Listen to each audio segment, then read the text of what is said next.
the last video, we left off right here with trimming these walls down. We talked about adding a bathroom and what have you. And that's what we're going to do. We are going to put a partial wall right here. And I can actually use this to make my wall.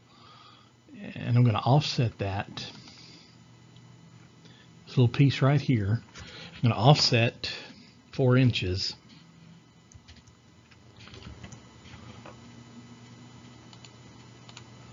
Okay, and then I'm going to stretch it. So instead of going to trim, we'll go to extend. And selecting these 2 objects here.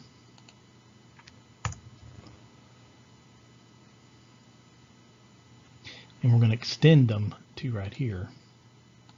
And it doesn't want to let me do that. Okay, so we won't be doing that. Okay, let's do it this way. We'll just really click on it and do one line at a time. Pull that over till it's perpendicular. Pull that over till it's also perpendicular. Okay, and then I'm just going to close the end of the line of the wall. Just like that. And let's see, also, so that's going to be the bathroom wall. This is going to be partial wall. It's actually going to enclose things like a water heater and an air handler. So I just need to take this wall and I'm going to offset that 36 inches.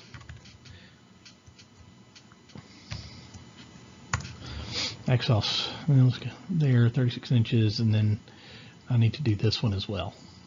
Okay, so now I have 2 walls there. And looks like I need to stretch this out a little bit more. I'm going to remove that little cap that I put on there.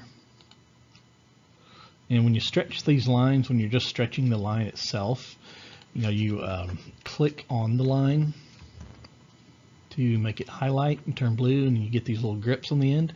Then you go and you click and release on that little grip, and then you pull it out to the furthest extent that you want it to go.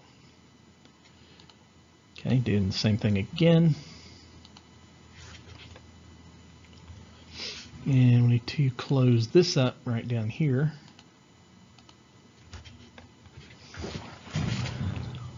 Alright, so now I have a 36-inch deep area, utility area for my hot water heater and my air handler.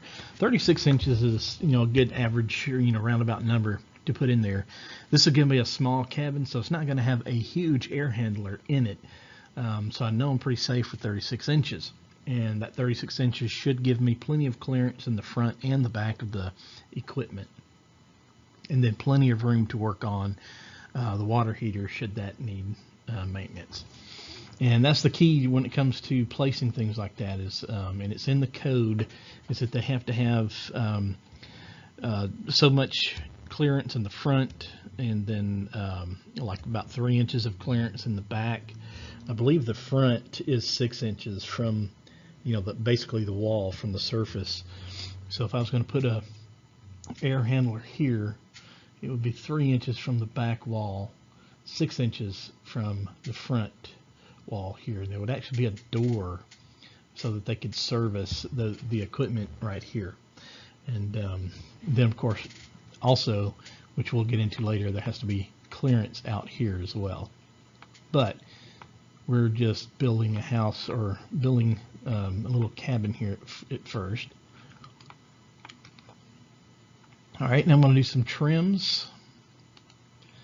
I'm clicking my trim tool, and I'm going to click enter to select, or to make every intersection a possible clipping point. Clip here, clip there, clip there, there, there, and there. Okay, now, and clip here. So we got 2 bedrooms. This is going to be the kitchen area right over here. There's not going to be any room dividers or anything like that. This is also going to be the living room here. So it's a pretty open plan. Little kitchen area here, and then the rest is living room. What I do need is I need doors. And let's see, I'm going to save that for the next video. I'm going to go ahead and close this one. The next video will be on how to make doors.